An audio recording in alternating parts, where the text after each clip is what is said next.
दिल्ली में इस वक्त वायु मेडिकल इमरजेंसी जैसे हालात बने हुए हैं। पूरी दिल्ली में जहां भी आप देखेंगे आपको उसी तरीके से स्मॉग की चादर नजर आएगी। इस वक्त मौजूद हूं दिल्ली सचिवालय की छत पर, वो जगह जहां दिल्ली के मुख्यमंत्री से लेकर तमाम मंत्री, चीफ सेक्रेटरी और अलग अलग विभागों के जो उच्च अधिकारी हैं वो यहाँ पर बैठते हैं, नीतियाँ बनाते हैं। लेकिन क्या लोगों को इससे निजात दे पा रहे हैं, इसको लेकर के एक बड़ी बहस जो है वो लोगों के बीच भी छिड़ी हुई है। फिलहाल आप यहाँ से देखेंगे तो जहाँ तक आपकी नज़र जाएगी आपको केवल प्रदूषण ही प्रदूषण नज़र आएगा। इसकी वजह यह है कि पिछले 3 दिन से अगर हम देखें तो दिल्ली को एक स्मॉग की चादर ने ढक लिया है।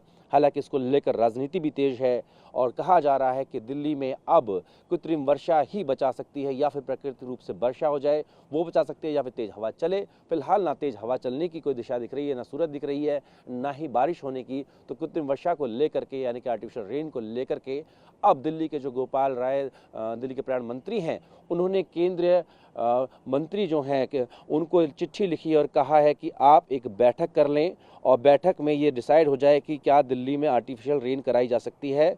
क्योंकि इससे पहले भी जो भूपेंद्र यादव है केंद्रीय पर्यावरण मंत्री, उनको गोपाल राय का कहना है कि 3 चिट्ठी पहले लिख चुके हैं, चौथी चिट्ठी ये है। तो लेकिन ऐसे में उनकी तरफ से कोई जवाब नहीं आ रहा है, क्योंकि दिल्ली देश की राजधानी है। ऐसे में अगर बारिश करानी है तो उसके लिए या कुछ भी ऐसा आर्टिफिशियल रेन करानी है तो केंद्र की परमिशन चाहिए होगी। ना परमिशन पहले दी गई थी, न इस बार दी गई है। और दिल्ली में हालात इस तरीके के बने हुए हैं कि ग्रेफ 4 लागू है, तमाम प्रतिबंध लगे हुए हैं, लेकिन उसके बावजूद भी जिस तरीके से लगातार पराली की जो घटनाएं हैं वो देखने को मिल रही है। तो ऐसे में दिल्ली में ना तो वायु जो है वो स्वच्छ है, एक बार यमुना भी दिखाने की कोशिश करेंगे, ना यमुना स्वच्छ है। कुल मिलाकर देखें तो दिल्ली में इस वक्त जो प्रदूषण है वो अपने पीक पर है, जिसका खामियाजा दिल्ली की तमाम जनता को भुगतना पड़ रहा है, क्योंकि इस पर राजनीति भी हो रही है। आम आदमी पार्टी की दिल्ली में सरकार है, वो कह रही है कि केंद्र सरकार इसको लेकर गंभीर नहीं है। आधा भारत यानी कि उत्तर भारत जो है वो प्रदूषण की चपेट में है।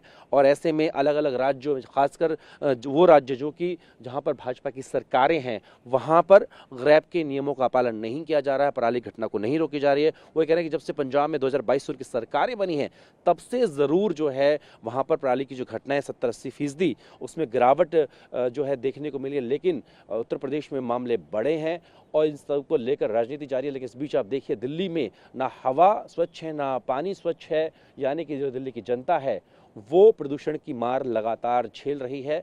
और इसकी जो उपाय है वो दिल्ली के जो पर्यावरण मंत्री हैं गोपाल राय, वो कह रहे हैं कि वो आर्टिफिशियल रेन है। लेकिन वो कब होगी? वो जब होगी जब केंद्र सरकार उसकी मंजूरी देगी। लेकिन मंजूरी तो दूर की बात है, अभी इसको लेकर के बैठक भी नहीं हुई है। तो इस राजनीति के बीच दिल्ली एनसीआर की जो जनता है वो सांस लेने के लिए तरस रही है।